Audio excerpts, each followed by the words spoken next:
Thank you so much. So here I am. I'm going to give you a little bit of a scoop on my version of what 5G is going to be doing and what we're going to see ahead of us. So just to give you an idea where I come from, this is sort of the team of companies that support me and activities that we've been doing. And a lot of my PhD students actually in Dresden want to stay there. And so since there's no local business, we just start companies. So here are 16 companies started so far. Some of them have seen an exit already. And so if you talk about 4G, 3G, whatever all, and Wi-Fi, there are plenty of companies here in this area. So think of me not only being an academic, but also a little bit of an entrepreneur. Now, to get into the 5G, I think it's important to take one step back and have a look at what we had in history on the wireless roadmap. And if we look at history, obviously it's nice to look at these two pictures. This is the photo, obviously, of the election of the Pope, in this case, Pope Benedict. Everybody's waiting on Via della Conciliazione to see what happens. And a couple years later, Pope Francis was elected, and this was what happened there. Now, the interesting part is here are two people, one here and one there, that are actually communicating. And these people are not communicating, they're just taping. If they were to communicate this and pipe this into the network, we need terabits per second. So if you think that 100 megabit is enough or a gig is enough, forget it. We need more data rate. So I came up with this wireless roadmap when our first startup, Systemonic, was bought by Philips Semiconductor, NXP, and I was chief scientist and had to meet the CTO, and I told him, I think you have to invest in cellular and in Wi-Fi because there is a continuous race going on, and he didn't believe it. And I sketched these lines, and I said in 2015 we're going to have 100 megabit per second in cellular, and everybody said that guy stayed in Berkeley for too long and inhaled too much. Anyhow, so what you see this here is now today 100 megs is not what we want. We want more than that. And obviously, if we talk about a terabit Wi-Fi system, that's only, what is it now? 8 years ahead from us. And we will have something even up to a terabit in cellular. So the question is not, will this happen? The question is how to do this. And this is a total fun part of research, of how to do research and actually look at this and drive this wireless roadmap forward. So this has been the content of 2G, 3G, 4G. You see 2G, 3G, 4G. And now 5G is going to come up. And 5G is addressing this also, like if 5G phase 1 with a new radio, we're going to see this happening. But 5G is more than that. And let's think of two new aspects, two new doors that are being opened, actually, if you think of 5G. One of them I like calling the thing book. We are human beings, and as human beings, we try to collect and hunt different things. So we want to monitor and sense all kinds of things. Yes, so we have all kinds of sensors everywhere on planet Earth that we would like to have. And if we were able to have a sensor connected directly to the cellular network with a AAA battery and running for 10 years, and continuously giving us some information, this would be great. Then we would buy this if it costs like $1 a year. Now, that's maybe a market that is big, maybe 10 billion units a year, but not that big. Why? Because comparing this to what can happen, if we put this sensor into the cellular concept, this means we have a back channel. We don't only collect, but we can switch. We can turn things on and off. We can have every light bulb having a narrowband IoT sensor in there. And with that, basically, turn on and off light bulbs, have things turn on and off. You can even, if you lost your phone, and you want to know where it is, you just turn it on because it has an additional narrowband IoT sensor. And then, if we add positioning to it, as is being done in the narrowband IoT standards coming in June, we can track and tag all kinds of devices. And this is a gigantic market. Just think of it. FedEx, UPS, DHL, and all these companies send out 500 billion envelopes and packets a year.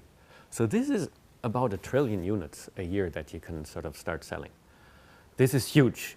So this is the market of narrowband IoT. And this is something we don't know of today. And this has a ton of challenges ahead. If I am selling 1 trillion units a year, some of them, like on a FedEx envelope, are only active for 2 weeks. until they reach the destination. Others are active much longer. How do I manage these things? I have to be able to build a whole infrastructure in managing these devices, because just think of it. If you sold this service as an operator and it costs $1 a year, and suddenly you find out, whoops, something went wrong and somebody's calling 1-800-HELP-ME, the business proposition is gone. So you need to be able to build a whole infrastructure, not only in terms of chips, but also service, monitoring, operations of this kind of system. And finally, we're seeing the game of the millisecond coming. So the tactile internet, as we name it. What is that? So 7 years ago, when I was on sabbatical in Berkeley, I was thinking, looking at my cell phone and thinking, so bigger screen, nicer screen, more pixels, what else? And as I was moving it, I thought, actually, I'm moving it, I'm seeing some visual interaction. I'm moving it, I'm controlling it. So if we touch and move an object in front of our eyes, what is the reaction time our visual system, our eyes, want to see this so that it seems real? So if we do this remotely and we move this, we can see a lag time, or we cannot see a lag time. If it's real time, we don't see a lag time. It turns out the lag time that is allowable is in the range of 1 millisecond. If we're really moving an object in 3D, it's 1 millisecond. If we're moving a mouse over our screen, it is 10 milliseconds. So it's somewhere in the 1 to 10 millisecond. It's not. And depending upon what the human being's visual skills are, it's different. Anyhow, so it sure is by far a big step forward from what we have today in terms of LTE with 50 millisecond round time. Who knows that the millisecond counts? The gamers. Why? Because the speed of light is really slow, because light only travels at 300 kilometers per millisecond, which means if you want to do internet gaming, real time over the Atlantic or over the Pacific, there's no chance because the speed of light is too slow. You're going to get way more than 10 milliseconds. And if we go to a fiber optic cable, it's even slower. It's only 200 kilometers per millisecond, so a little more than 120 miles per millisecond. That's not much. Now, what is it, however, that we also know from gaming? That is, if we put VR goggles on and move our head back and forth, we can get sick to our stomach. Why? Because it doesn't react in the millisecond. So we really need to make sure that these VR goggles are pretty good and are understood. Otherwise, our poor leaders of the nations will start getting oozy, and we don't want that to happen. So what we said is, so here's a friend of mine, Frank Fitzek, colleague of mine in Dresden, and we sat down and said, let's try to see if this millisecond really makes sense. Everybody talks about it. No, nobody talks about it at that time.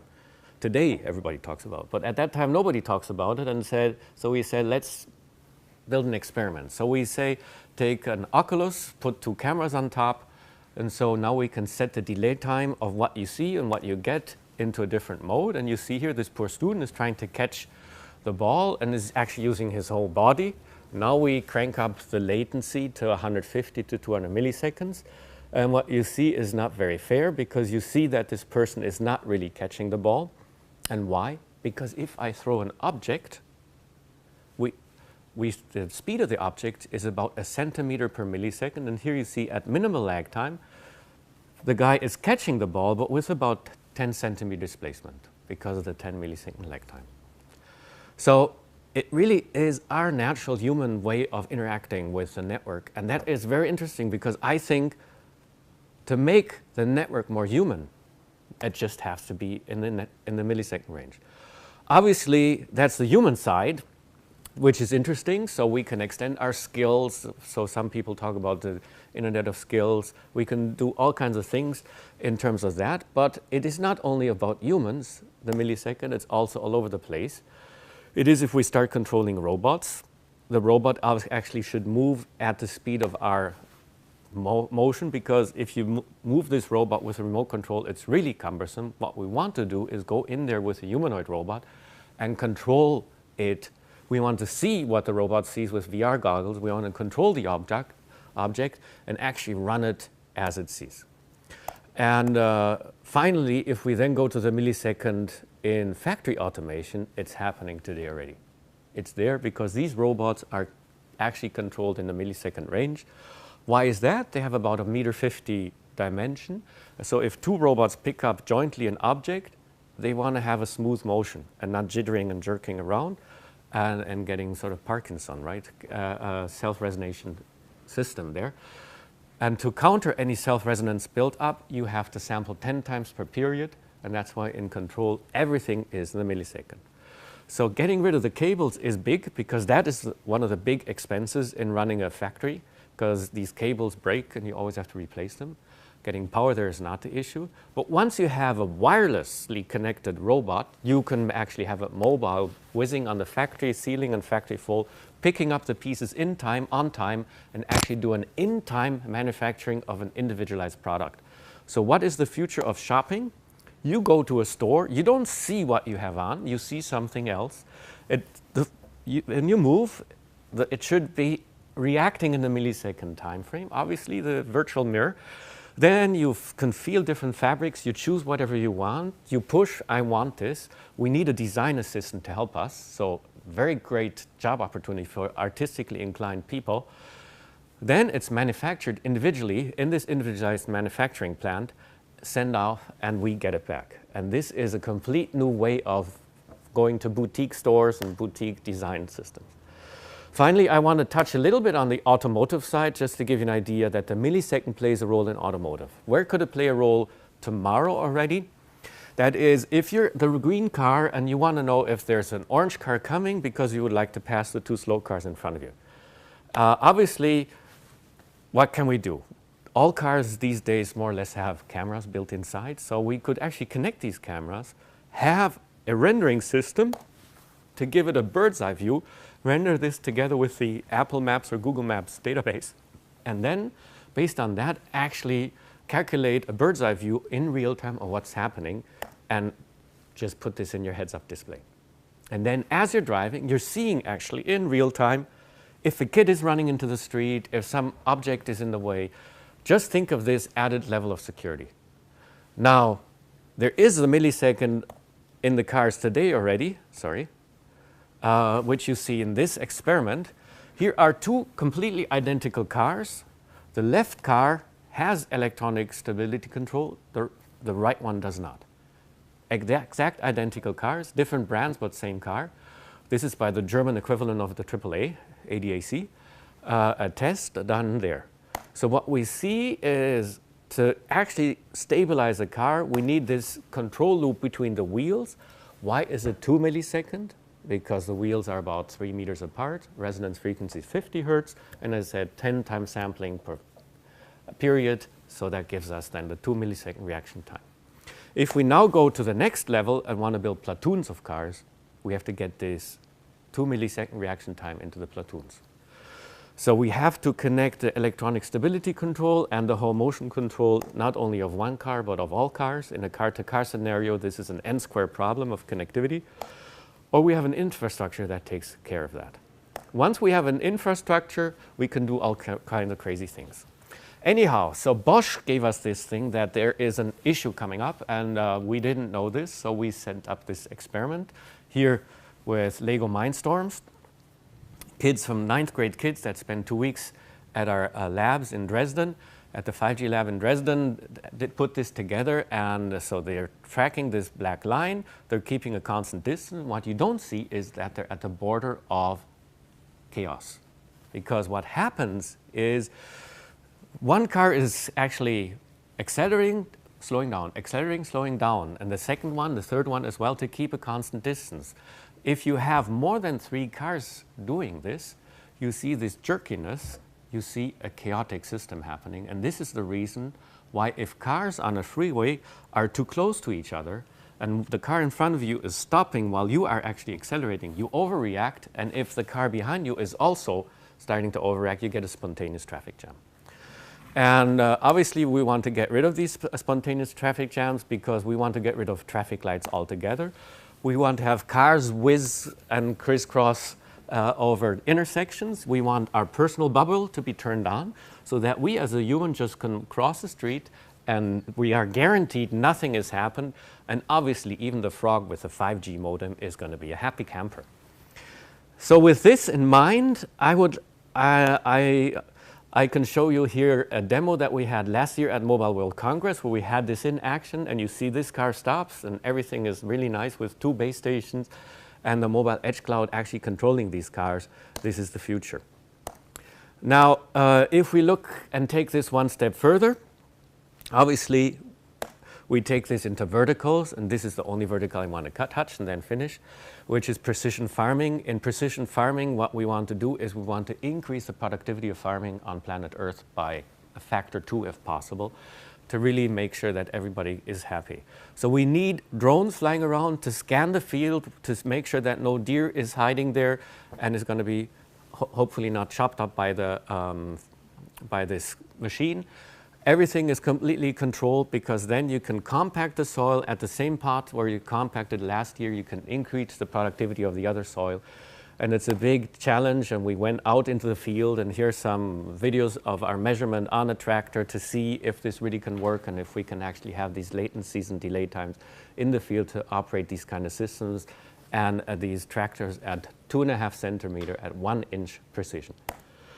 With this, I would say I gave you an idea of what this is about the tactile internet. It is a new era.